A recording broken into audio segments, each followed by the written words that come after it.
Welcome back, everyone. It's the Bourbon Judge. We are pleased to announce we have a special guest today. We have Brian Treacy from Sagamore Spirits. So, Brian, welcome to the show. Thank you for having me, sir. Well, great to be here. Awesome. Yeah, no, really appreciate it. I know how busy you are, and I know you have upcoming travel, so it's definitely a pleasure to have it's really one of my favorite distilleries on the show. This is definitely a huge treat, and one of my hometown as well, being that I live literally on the state line between Delaware and Maryland, so I'm really close to Sagamore, my hometown distillery for sure. That's great. We love it. Delaware is we think Delaware is, of course we love Maryland, but Delaware, we always call it the little engine that could, because our sales are so good for such a tiny little state. It's unreal. Absolutely. Well, I will tell you, Sagamore has been, I've been a huge fan of Sagamore Spirits for a long time, so really excited to have you on. And, I fell in love. I think actually I fell in love technically with the Double Oak. This is probably one of my, the first Sagamore product I had, and one that I don't even know how many bottles I've enjoyed. It's probably too many to count, to be honest with you, which might not be a good thing, but we'll take it. Absolutely. Well, Brian, hey, real quick, just want to kind of dive into it. I would love to know, before we dive into the whiskey, and by the way, thank you for sending over some of the samples, your flagship bottle. Before we dive into the whiskey, just had a couple quick questions for you. And the first one is, could you just give a quick overview of the background of the distillery itself, the history, how Sagamore Spirit came to be, and then also your role at the distillery as well? Yeah, no, I'd be happy to do that. And, thank you again for the opportunity. So, Sagamore itself has been around since 2016 as far as on the shelf, consumer facing products. Mm-hmm. We launched May 13th, 2016, which was a Friday the 13th. So that's one of the reasons, if you ever wonder why we always celebrate Friday, Rye Day, and yes, Friday the 13th, that's kind of the reasoning behind it. But, the concept goes back really to about 2010, 2011, when myself and my partners and other co-founders really started learning about the history of distilling in Maryland. Sure. And it's embarrassing to say, growing up in Maryland, we didn't know the history. Mm-hmm. And it took us a while to figure that out. And to learn that, the distilling history in Maryland goes back 1600s. Maryland was famous for rye whiskey. Maryland's rye whiskey was really synonymous with superior rye whiskey and denoted a very high quality and was worth its weight in gold actually at one point. And, in 1910, we had 44 distilleries in Maryland, 22 in downtown Baltimore. We kept distilling through Prohibition. It's one of the reasons we're called the Free State. And then eventually, switched over to ethanol production to support World War II, and they started subsidizing corn and paying farmers to stop growing rye. And, the Whiskey Rebellion at this point had pushed out families like Basil Hayden and Beam family and so mm-hmm. forth. And eventually, the distilling didn't make much of a comeback. And by the 70s, it was pretty much over in the early. Correct. And we just thought it was fascinating that this identity mm-hmm. of Maryland rye whiskey could live on for decades with others doing it, which was great. And that, mm-hmm. But no one actually in Maryland really doing it. And that, even Kentucky distilleries saw value in those names, that they went out and bought them up. And so mm-hmm. we just thought it was an amazing opportunity what a cool industry. It's such a great, it's so good for the economy, so good for the hotels, restaurants, job creation, everything in between. So we just thought it was an amazing opportunity. It was time to get Maryland back on the map for distilling, mm-hmm. And bring back, Maryland rye whiskey. Okay. But truly back to the state of Maryland, and I thank everybody outside the state of Maryland who actually did Maryland style rye. Mm-hmm. I have no problem with that. I thank you for keeping the brand alive, but it's time that Maryland gets it going again. Absolutely, yeah. Bring it back to where it started, which is wonderful, honestly. And I love, and thank you, by the way, for sharing the history. It's you're right. It's such a rich history that a lot of people truly don't understand how far back it goes. So it's number one, thank you for sharing that with everyone. And I'm so glad that you guys brought it back, because it was something that was definitely needed. So kudos to Sagamore. And you guys are obviously just about to celebrate your 6-year anniversary. So you're right there now, 6 years.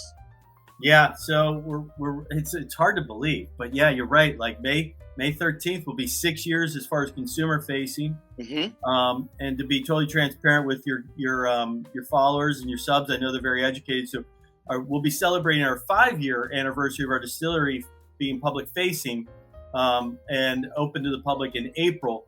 So everyone quickly does the math. They'll realize that we did start distilling with MGP in the beginning. And now we're at a really great milestone in Sagamore's kind of history. And now that we have whiskey that's 4 or 5 years old, we're starting to phase out the MGP story, which was a great way for us to get started. We don't regret that. And we made great whiskey, and it was a good way. We didn't want to tell you about all the rye whiskey history distilling and then say, here's my vodka in the meantime kind of thing, you know? So we started with them. We were fortunate enough to team up with Larry Ebersold, who was the master distiller at MGP and godfather of rye whiskey. And so we have a really bunch of, we're still extremely young in as far as the word whiskey goes. Correct. But some good milestones coming, 6 years as a brand, 5 years as a distillery. You know, we're starting to get some aged whiskey here. That's nice. No, it's wonderful. And thank you, by the way, for addressing that, you know, the transitioning. You're transitioning out of MGP fully to your own distillate, which I think is wonderful. And I think it's great. You know, I had a chance to sip some of your newer stuff, which is purely your own whiskey. And then I've had of course, obviously the original stuff that when you were partnering with MGP. And to me, which I loved, and I was honest, I was very concerned, but there was no difference at all. I mean, at all. To me, it tastes the exact same. It was the exact same experience, and I love that. So I'm glad that you guys are transitioning, you know, to your own distillate, and kudos to the Sagamore team for doing a great job of doing so as well. Well, thanks. That means a lot to us, and trust me, we're all concerned. It's like, you know, like you only get to do it once, right? Like you kind of like can't screw this up, and so it's just kind of one of these things. But you know, the team is extremely dedicated to quality. They take it very, very seriously. They work incredibly hard. They're very passionate. And I do think they're doing a really wonderful job. And I'm very lucky to work with the people I work with. No, that's wonderful. No, absolutely. Absolutely. That's great. And then you may have covered a high level. What's your exact role now at the company? Because I know obviously you were part of the original founders that kind of started the company. What's your role today at Sagamore? Yeah. So, I kind of just, you know, the good part was in the very, very beginning when it was just me. There was no need for a title or anything. And you knew what your role was, whatever needed to be done that day. And, so true. And in some ways it hasn't changed too much. I'm probably just a little too, you know, just connected to every part still, which is part of my own maybe fault. I love it all, and I love everybody who works there. So, but I've recently transitioned out of the title president and moved into the title president of distillery operations, and which has now allowed me to focus in on a couple things. One, really over getting very close to the production side of things, and you know, and really making sure, working closely with the operations team, making sure we have a great pipeline of some amazing whiskeys. And a couple of ways I do that is not only work closely with our operations team and our sales team and marketing team, but I also spend a lot of time on the road and listening to consumers, listening to you know, all these folks that love whiskey, listening to the distributors, listening to the retailers, listening to the restaurants, and trying to learn as much as I can and trying to understand, you know, where some needs are, where trends are going, and how our brand might fit in. Oh, that's awesome. That's great. So you really have your hands truly across a little bit of everything across the business. And now, obviously, of course, just being out, you know, traveling, out working, you know, in the industry in terms of just, you know, listening to customers, the stores and so forth. You're really getting a good pulse of kind of where the direction of the whiskey business is headed, which is great that you're staying in touch. That's really important. So that's a great thing for sure. Yeah, staying back at the distillery just ends up being me search, which doesn't do much. Understood. Absolutely. Absolutely. So my last question before we dive into the whiskey, which I'm really excited to do so. So, you know, for me, I travel a lot personally with my family, professionally, with my day job. So I feel like I see Sagamore all over whenever I travel, which is great. But I would love to know, you know, maybe from your perspective, you know, how many states can you find Sagamore in? Are you online? Are you international? what does that look like? And then also, maybe your growth plan as a whole, also for states that maybe that you're not in today. Yeah, good question. So we are fairly widely distributed in the U.S. And I'm glad that you've been able to find us as you travel. So that's a good sign that I know the team's out there working hard. And it's always interesting how you define a market. We say we're basically in about 41 markets in the U.S. Okay. Now, some of them are control states, and we're not fully listed, if you will, and it could be special order. Sure. But we haven't opened up any new states in probably 2.5 years. Okay. And then this year, we actually, now that things seem to be stabilizing again, the brand has gotten a little bit bigger. We actually are excited. We're going to be expanding into some of these other markets that we haven't been in before, a little bit more in the plain states, your Nebraskas, your Oklahomas, Kansas, a couple more control states. We'll bring on hopefully Oregon and Idaho and Iowa. So those types of ones, which we're really excited about being in. And so I think, we'll probably be pretty close to 50 states, by the end of 2022. Probably close to about 48, 47. Okay. Oh, very nice. And then we're in 6 countries internationally. The big ones being Japan, China, Philippines, UK, Germany, and Canada. And then we also have Panama and a few Caribbean, like little, resort islands and so forth. And we're looking to, we just recently brought on Taiwan as well. Okay. And we are looking at maybe one in New Zealand, actually. Sorry. Okay. Wow, New Zealand. Okay. Very nice. If you find the right partner, like New Zealand's a great example. Like, that's probably never going to be big volume, but that's not necessarily something we're chasing. We found the right partner there. Sure. That really understood American whiskey and was brand builders, and they've been fantastic to work with. So when we find the right partner that understands rye and American whiskey, and is about establishing true partnership and helping build a brand, we're very interested. If it's just about chasing numbers and if things look like they could get wonky, we'll back off. No, that's great. That's great to hear, and thank you for the update, especially from the international piece. It's I know a lot of people that watch the channel, a lot of the subscribers are actually from the UK, even some from Canada as well. And I know they've been really excited because they found your products there. So it's exciting to hear that you're even in obviously more countries than that. Plus, obviously the growth trajectory as well. Obviously with New Zealand and so forth. So really exciting. Sounds like Sagamore is expanding to all the right countries, with the right partnerships, which is great. So congrats. Thank you. Yeah, of course. Well, I talk a lot, but for me, I love your whiskey. So I think it's time to dive into some of your whiskey. Is that cool?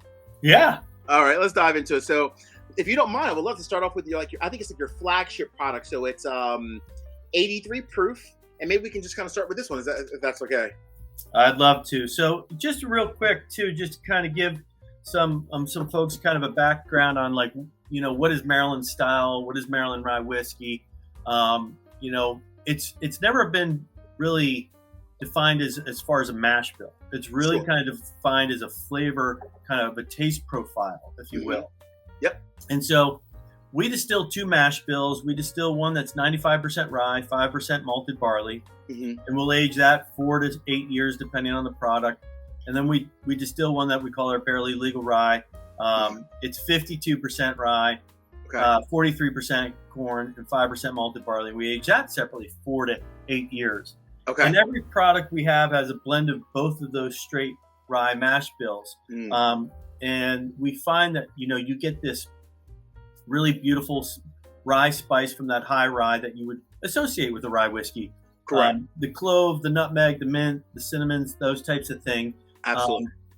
But Maryland was also known as a sweeter, like fruitier, more approachable rye than others sometimes. And so that low rye gives us this really nice roundness, this fruit and floralness to it, some layers of complexity in there.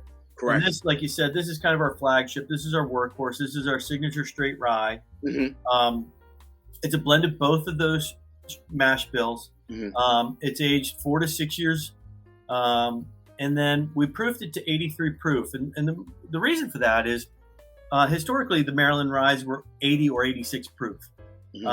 and we decided we kind of just split the middle there between the two of them. Plus, we found that right around that 83 proof, it was still beautiful, neat. It was beautiful on the rocks, and still had enough backbone for cocktails like an old fashioned or a Boulevardier or a Sazerac or something like that. So this does, about 67-70% of our sales. Okay.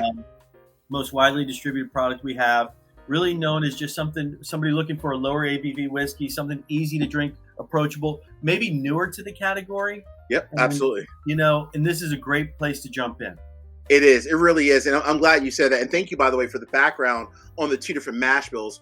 One of the reasons why, I think myself and even a lot of people love Sagamore Rye is because your multiple mash bills, because it's not, just the pure only 95.5.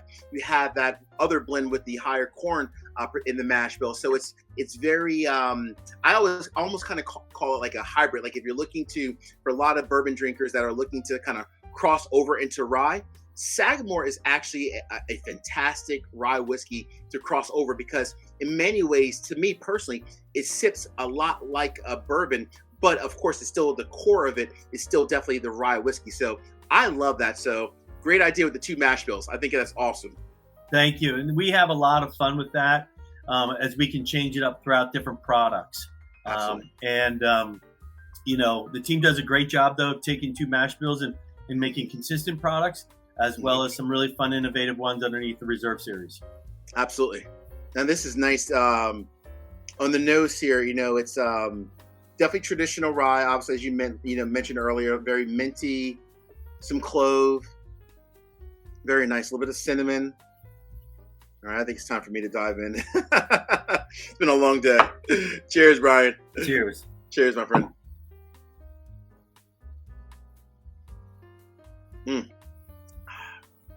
See, this is really nice because even at 83, to me, there's two things. Number one, I like this for a couple of reasons. At the beginning of if I have friends over, for me personally, this is one where we kind of start off kind of sipping and enjoying this because it's a lower proof. It's nice, it's elegant, it's sweet. It has the complexity of even a higher proof rye whiskey. But at its core, it's still, it's still very elegant and very well-rounded as a whole. It's really nice. And I will say for my wife, who is not a huge, as much as I love bourbon and rye, my wife is not a big bourbon or rye person, but she does love a good either Manhattan or even an old-fashioned. And she actually does use your flagship product. So it works very well for her in the mixed drink. So it goes very well, neat or even in the mixed drink, which is great.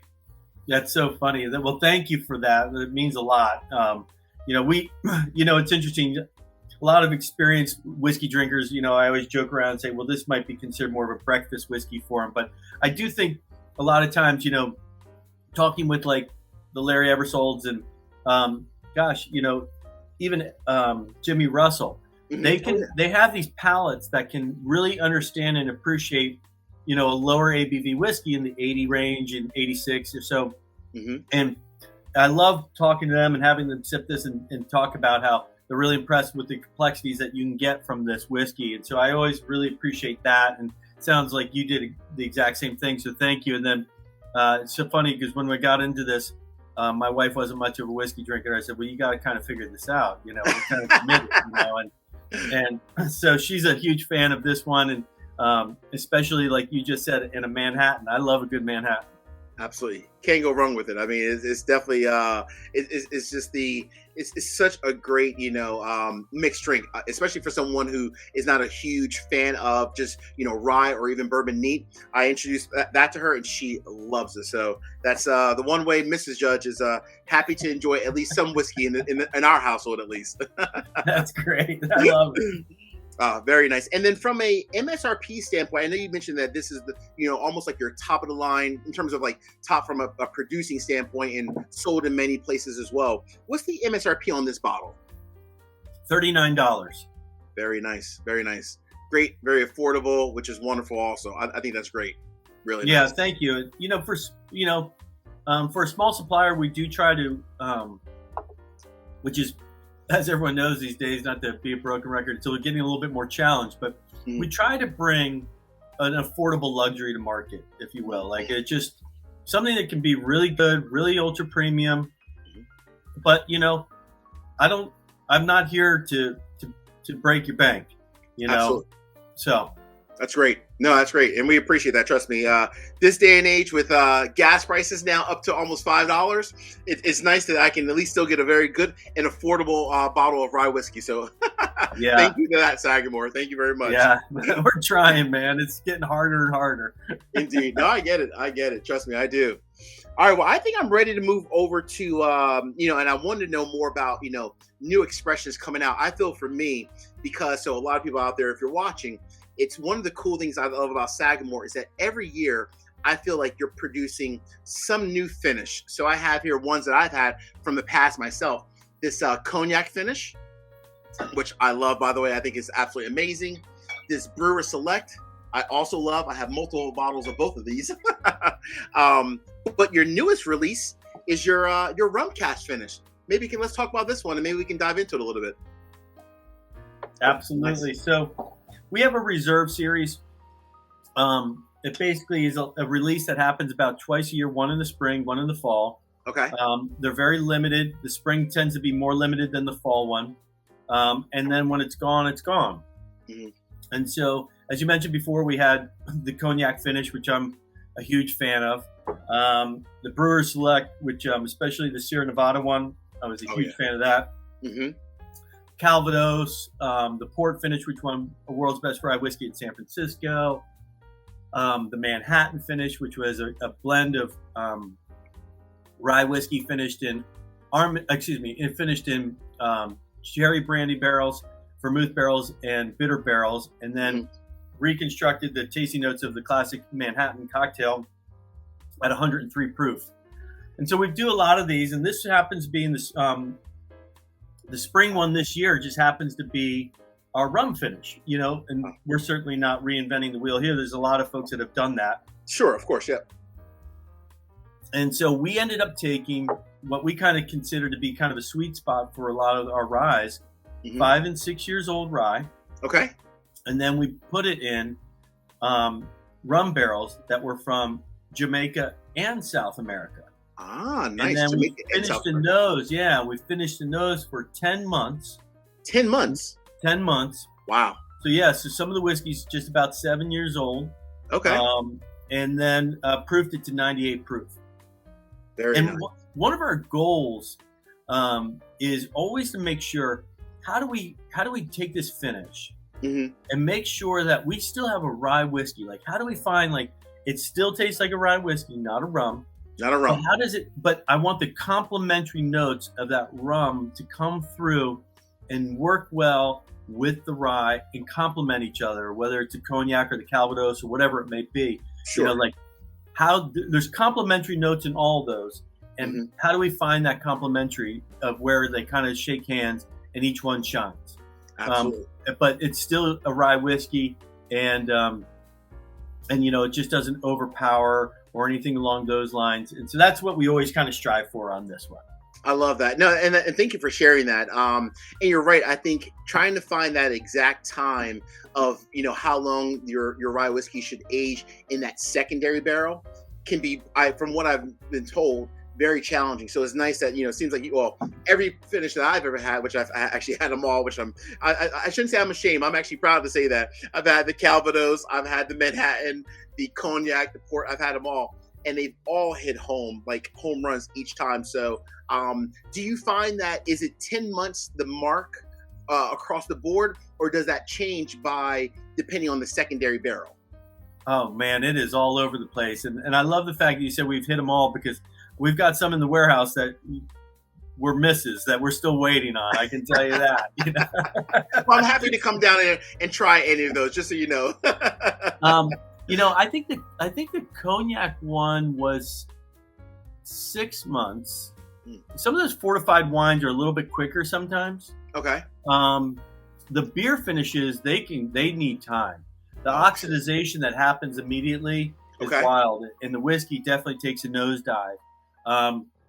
The Calvados, I'll tell you, I wanted to go through that real quick just to let you know that things don't always go to a plan, but it's kind of real quick, just the attention to details of the team on excellence is, we took some 5-year-old rye, put it in these Calvados barrels, and they were different shapes and sizes.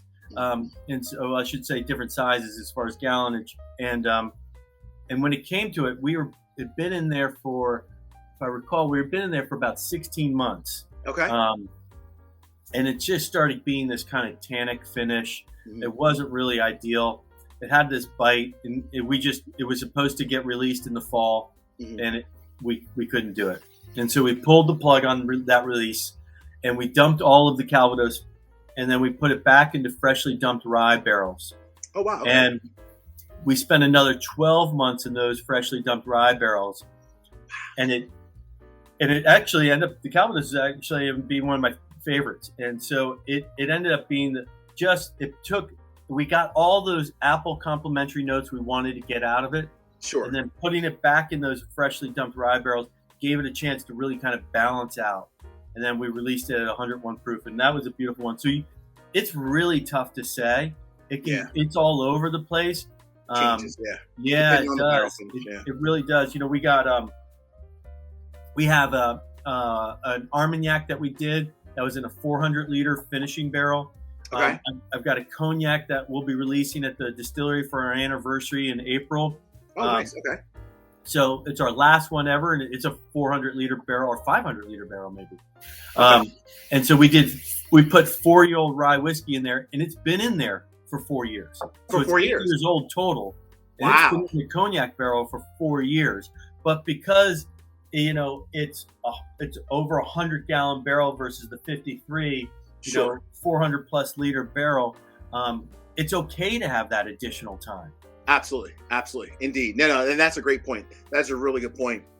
So this version, the rum finish, what I like about it thus far, especially on the nose and the palate, the rum is not, to your point earlier, is not overpowered, or I'm sorry, the rye rather, is not overpowered by the rum. It's very much complementary. So you have the traditional rye notes, but at the end of the palate, you're still remembering that, okay, I can taste and I still nose the what a traditional rum would taste like. So it's very much complementary. It doesn't overpower, which I find in some cases, not so much for Sagamore, but in some instances here and there, bourbon and rye, when you have a secondary finish, sometimes that secondary finish can overpower either the rye or the bourbon. This is very much complementary, which is really nice. Very That's traditional, great. like sweet and like the sugar cane. So I probably will honestly end up enjoying the rest of this with a great cigar. As you should. Indeed. No, this is really nice.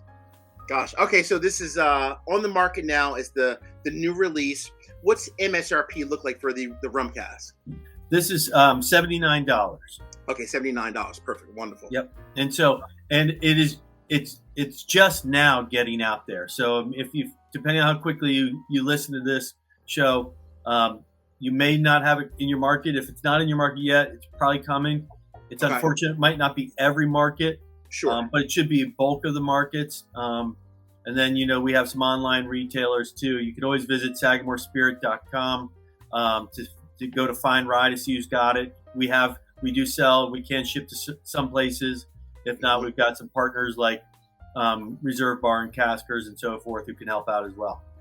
I'm glad you mentioned that. Online is honestly one of the best options for anyone watching. A lot of times it's hard, you're out, you're trying to find great whiskey, in this case, great rye whiskey with Sagamore.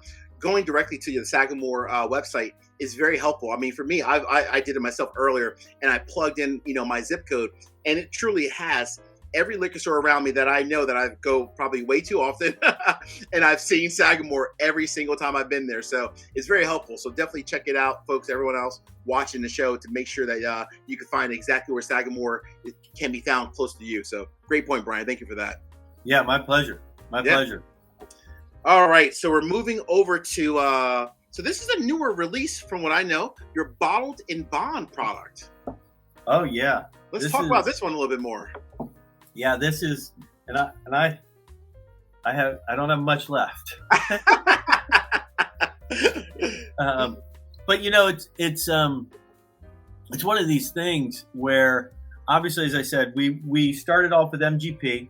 Mm-hmm. We're now starting to put our product in the bottle. Okay.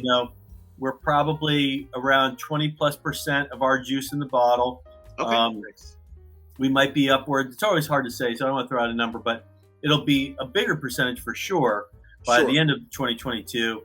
Okay. And, like our cask strength is 4 to 7 year old whiskey. So we don't want to go backwards in age. So we know our oldest whiskey is 5. So you probably need to allow 2 more years for it to happen into every single product that we have. Mm-hmm.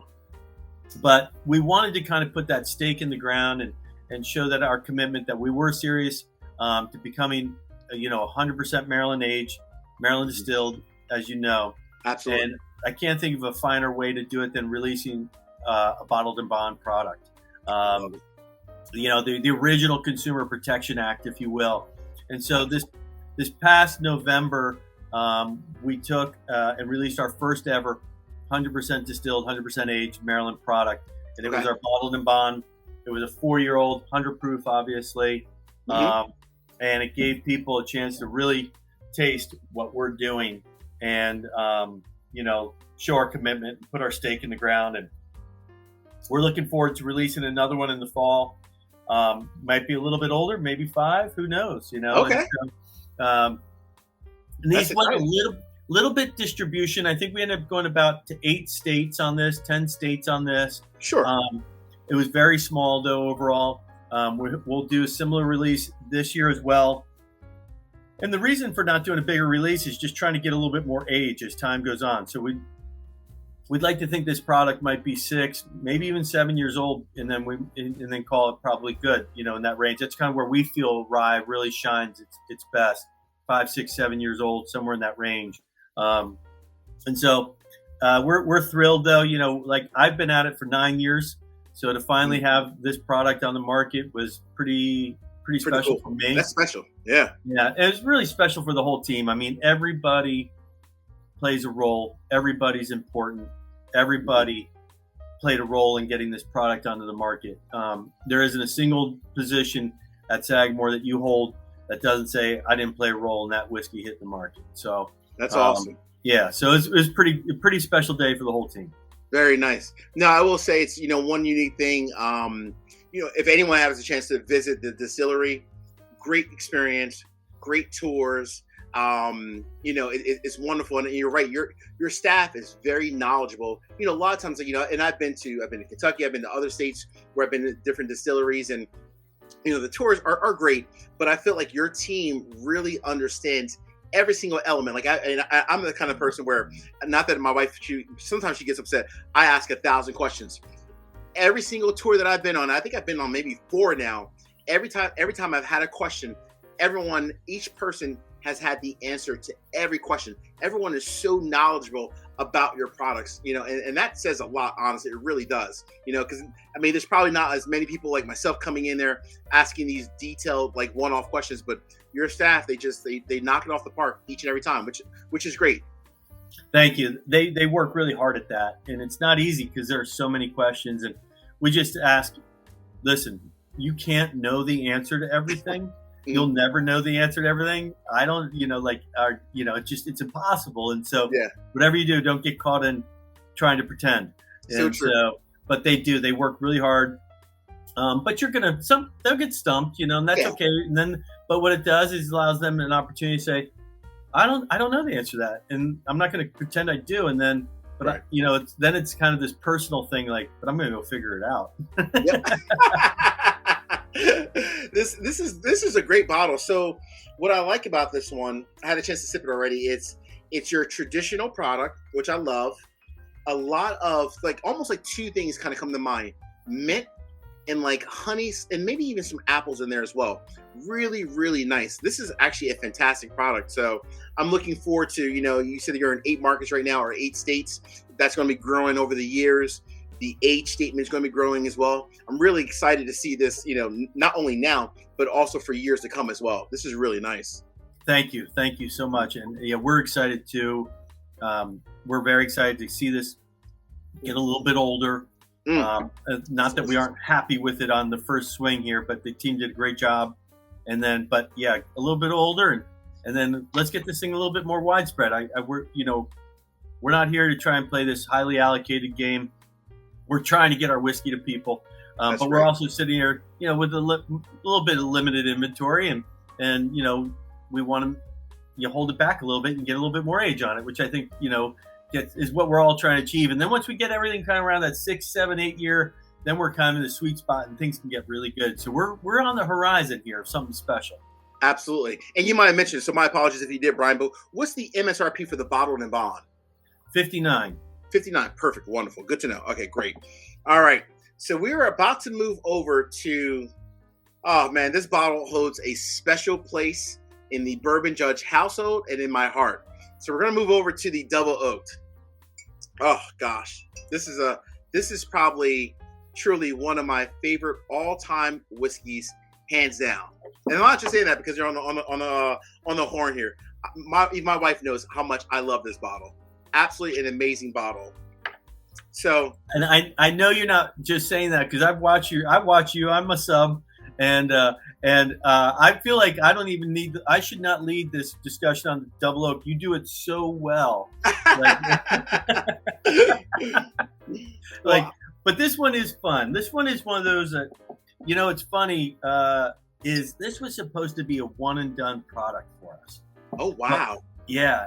But we fell in love with it, and so we ended up taking. So the product you have today is basically, it's evolved a little bit, but I'll just talk about the product today. But we take 5-year-old rye whiskey. Okay. We'll blend the 2 straight ryes.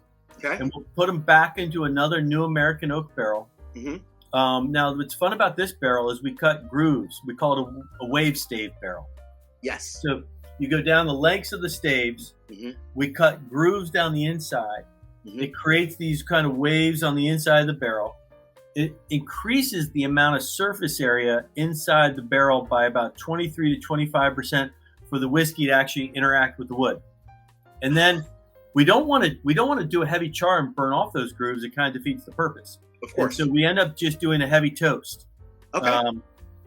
And then we do another 18 months inside that. So we're about 6.5 years old or so. And then 96.6 proof. But the color on it is spectacular. Yes, it's got this crazy nose on it, these beautiful oils, this amazing mouthfeel. It's just got, it's kind of like nothing else out there. And it's, it's kind of funny because we've been doing this for a while, not realizing toasted was something. And now everyone's like, it's toasted? It's a toasted barrel? Why don't you put that on the label? And it's like, maybe we will. I feel like it's a little too late. Like it's, sure, sure. But it's fun because like this, it's just different. You see some listen, we didn't come up with the idea. The Scotch has been doing it for a long time. Sure. Woodford Double Oak, whatever it may be. Sure. It's out there, but we hadn't seen many ryes doing it. We just thought it was an amazing opportunity. It just gets that second layer of added wood sugars and so forth. And and it can pick up so much more of those flavorings being in a toasted barrel. Mm-hmm. Like a jar 4 barrels, what takes the longest to actually get the flavor. Correct. And that's true. So like this second layer, just quick hit, 18 months. Mm-hmm. So anyways, I'll stop there and let you take it from there. No. It's great. So I love it for a lot of reasons. Number one, to your point, there's a lot of double oak products on the market, but the majority are bourbons. There's not a ton of ryes. There are a couple, and I've seen them myself, but the majority are bourbons. What's nice about the double oaked rye for the Sagamore is the fact that you're taking the spiciness of a rye, you're cutting it with that sweet. For me, at least in the nose and the palate, I get a lot of like the spiciness of the rye. I get a lot of like the sweet, smoky, marshmallow, almost like that whole campfire experience of a bourbon, like a double oak bourbon, combining it together. It's like the perfect marriage. I mean, it's truly a special bottle. And I mean, I'll even say the MSRP because I've bought this way too many times. It's about anywhere from like $50 to $55, depending on the market, right? I understand every market is different, but for a $50 to $55 bottle, in my opinion, this is the best rye whiskey, pound for pound, from $1, like as it relates like to the price point. Absolutely, hands down, the best rye whiskey on the market. It really is truly amazing. Thank you so much. Like really amazing.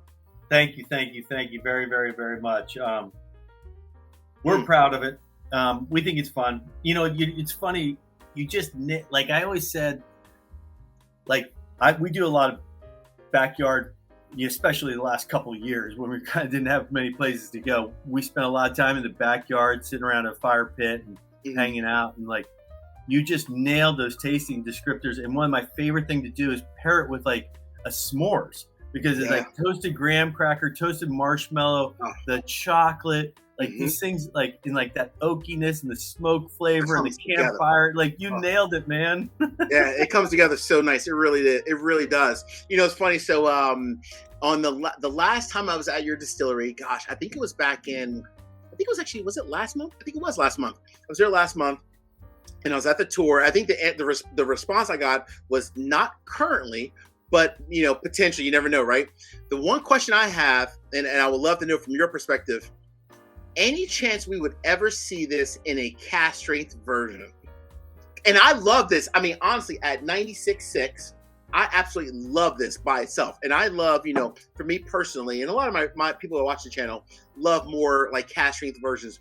This, even at 96.6, in my opinion, personally sips closer to like 105, which part of the reason why I love it as a whole. Also, it's more of a elegant but also robust. But I would love to know any thoughts about maybe a very limited release of a cask strength version of this. It's probably the number one question we get. And like, it's like, I literally was like in the lab at 5:00 this afternoon. Okay. After an all-day meeting with like sales and marketing, and sitting around going like, we could sell 100 of these barrels if we just did cask strength. And everybody's talking about it. And like, so we got out a sample, 117.6 proof. Mm-hmm. And it, you know, it could have, you never say never. I'm going to start there. Okay. So true. But like, put it out in front, because everybody's like, give it to me. I want it. It's going to be, you know, and took a sip. I said, then we went around the room and said, do you see why we don't do 100? Like, if there's just something, there's something there. Now, I'm not saying it couldn't be there someday, or maybe it requires a little bit more time. Sure. Whatever it may be, we're trying to learn as much as we can. Like I said, we're a young company. Okay. Because we certainly, again, I go out in the market and I listen to people, and if I had to say, what's your number one request ever? It's, where's the cask strength version of the Double Oak? I love it. Well, I try not to disappoint, so I kept that trend going, which is a good thing. So I'm kind of like challenge accepted, but it's going to take some time. I respect that. There's nothing wrong with that. You guys have a lot in your pipeline from different releases, such as like the rum. This fall, there'll be a new release, which I think is great. So I respect that. I know you guys will definitely, you know, if and when the time is right, you guys will make it come to fruition. So I respect that. So one thing I would love to know, Brian, before we get to the last one, so your bottle design is very unique, and I love the bottle design. It's not the traditional, you know, round, kind of like a wine barrel or wine bottle rather, design. Can you just speak to your bottle design as a whole? Yes, sir.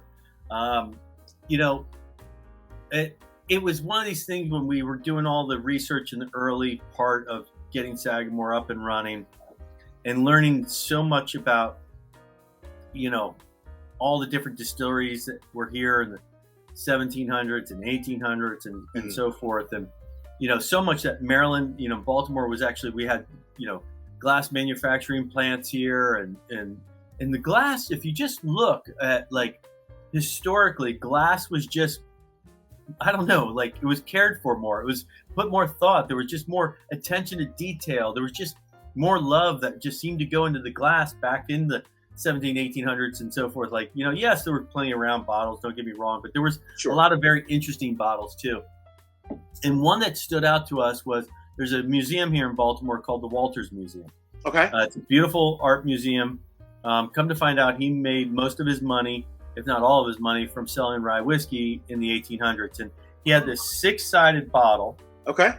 And embossed on one side was Baltimore, and embossed down the other side was Maryland. And it was just kind of beautiful, look, hand blown. And then, you know, we get our name from Sagamore comes from our farm, Sagamore Farm, where we get our limestone spring water for proofing our whiskey. And now we grow about 180 acres we get 100% of our non-GMO corn from there, and it's one of the 3 farms in Maryland we get our rye from. Love it. But originally it was famous for horse racing, and absolutely. The Vanderbilt family, and like our 3 diamond logo comes from the jockey silks back in the day. Okay.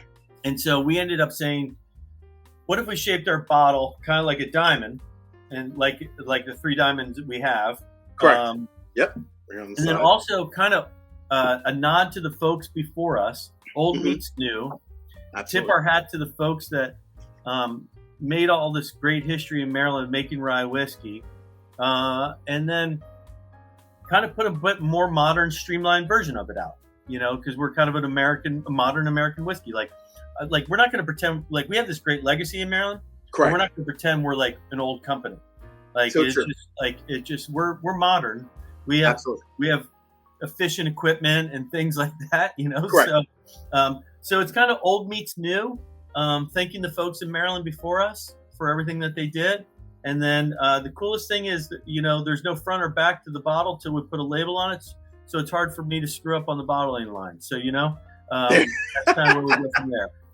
There you go. I love it. Well, the cool thing is that, it's history meets present day. So you kind of combine those 2 elements together. And I think you did a great job of it also, so that by itself, I think is really important. So, and, you did your own thing also, which I think is great. So, again, great job, for Sagamore for kind of creating your own design and being able to kind of blend the, let's call it old school with the new school, if you will. So great job. I love that. Thank you. That's great. Yeah, no worries. All right, I'm ready to dive into your cask strength rye whiskey. And the one question I have, so I know obviously, as you mentioned before, Sagamore rye whiskey, you guys are doing a great job. You're doing a phenomenal job in terms of the different versions you're putting out, your rum, your bottled and bond, your historical products, the flagship, the double oaked. 2 quick questions for you. The first one is, any chance in the future we would ever see a bourbon product by itself? That's the first question. Maybe. I like it. Okay. All right. I'm not going to hold you to it. I'll hold off from going deeper. I like that though. Yeah, maybe. Maybe. I think we got some time, but never say never, right? That's what I said. Never say never. So true. I like it. That's great. That is great. And then the last question before we dive into this one real quick is, so, this day and age, there's a lot of collaborations, either with, certain maybe like winemakers and so forth with like either rye or bourbons. Any collaborations on the forefront for Sagamore? We do some very small local collaborations that we love. That we'll work with some of the local breweries here in Maryland occasionally. Okay. Monument City, Suspended Brewery, so forth. We've done some there, so they could be here or there. It's typically distillery only exclusive since it's a Baltimore kind of theme. Sure. We have a line of canned cocktails out that we collaborated with a group called King Collective, which is a group of I think some of the 2 most talented bartenders in the country, if not world. Okay. That have been with our project since day one. They really helped us design those. So it was a true Baltimore collaboration, with, nice. if you will. Very nice. So we're huge fans of those guys at King Collective. They make mixers. If you like mixers, check out kingcollective.com. Mm-hmm.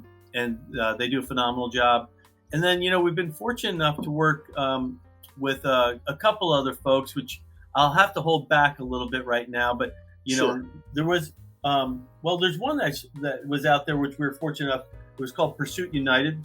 Oh, yes, of course. And so we've been lucky to, and I don't know if I'm really collaborating with them. They're doing the work. We just been fortunate enough to be selected as a distillery for the rye product on that. Us and Bardstown. And so, very nice. So I'm not so sure that's a definition of collaboration, but we're honored to work with those guys and big fans of them. And so, we're always in talks with people. You can't have enough friends in the industry. So true. But nothing crazy in the pipeline today. Still really hyper focused on, getting our product into the bottle one day at a time. That's wonderful. No, it's great, and I think Pursuit United. They've done a lot of great collaborations, so it's exciting to hear that you guys are partnering with them as well. So no, that's great to hear. It sounds like you guys are definitely open to collaborations. You've done some in the past, locally, some with Pursuit United, and even in the future. To your point, always kind of have that open door policy, which I think is great. So that's awesome. That's great stuff. Yeah, very nice. Thank you. Yeah, of course.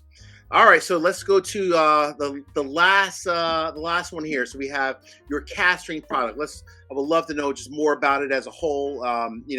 Just anything that you can share would be wonderful. Yeah, absolutely. So the fun part of this is it's the same blend of the 2 straight rye mash bills as our signature rye we started with, which is 83 proof.